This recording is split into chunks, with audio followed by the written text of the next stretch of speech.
ঢাকা বিশ্ববিদ্যালয় কেন্দ্রীয় ছাত্র সংসদ ডাকসু ও হল সংসদ নির্বাচন যতই ঘনিয়ে আসছে ক্যাম্পাসে তত বাড়ছে উৎসবের আমেজ। বৃহস্পতিবার প্রতিদ্বন্দ্বিতার জন্য জমা দেয়া মনোনয়ন ফর্ম যাচাই বাছাই করে রিটার্নিং অফিসারের কার্যালয়।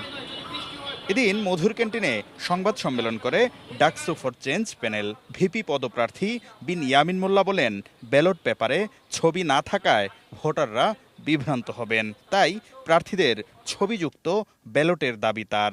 যে একটি দলের চাওয়ার প্রেক্ষিতে তাদের প্রভাবের কারণে ডাকসুর মনোনয়ন জমা দেওয়ার সময় একদিন বাড়িয়ে দেওয়া হয়। 40,000 ভোটারের যে দাবি, প্রার্থীর যে দাবি, যৌক্তিক দাবি আমরা বলতেছি যে আপনারা নাম ব্যালট নাম্বারের পাশে ছবি যুক্ত করেন, এইটা তারা যুক্ত করতেছে না। এদিকে অপরাজয় বাংলার পাদদেশে আনুষ্ঠানিকভাবে প্যানেল ঘোষণা করেন উমামা ফাতেমা নেতৃত্বাধীন স্বতন্ত্র শিক্ষার্থী ঐক্য।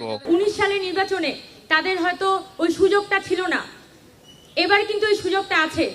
ক্যাম্পাসের গতিমুখ কোন দিকে যাবে সেটা শিক্ষার্থীরা নির্ধারণ করবে। কোনো ছাত্র রাজনৈতিক সংগঠন নির্ধারণ করবে না, কোনো সাদা দল নীল দল নির্ধারণ করবে না। প্রতিটি পরিসরে এই নারীদের অংশগ্রহণ থাকবে, এভাবে তারা নারীদেরকে এক্সপ্রেস করে দিতে চায়। এটা এই ঢাকা বিশ্ববিদ্যালয়ের শিক্ষার্থীদের সিদ্ধান্ত।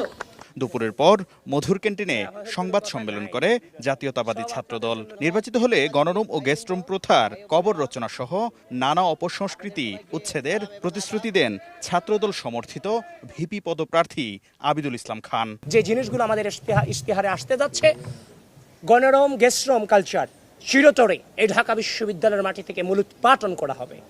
ক্যান্টিনে ফাও খাওয়া থেকে শুরু করে রাজনৈতিক যে অপসংস্কৃতিগুলো ছিল বিরাজমান, সেই রাজনৈতিক অপসংস্কৃতিগুলো চিরতরে মূলোৎপাটন করা হবে।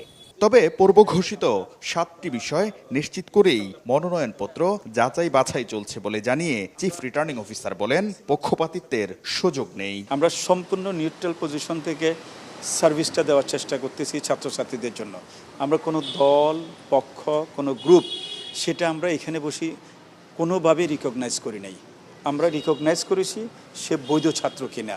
তফসিল অনুযায়ী আগামী 9 সেপ্টেম্বর অনুষ্ঠিত হবে ডাকসু নির্বাচনের ভোট। শাকির আহমেদ, সময় সংবাদ, ঢাকা।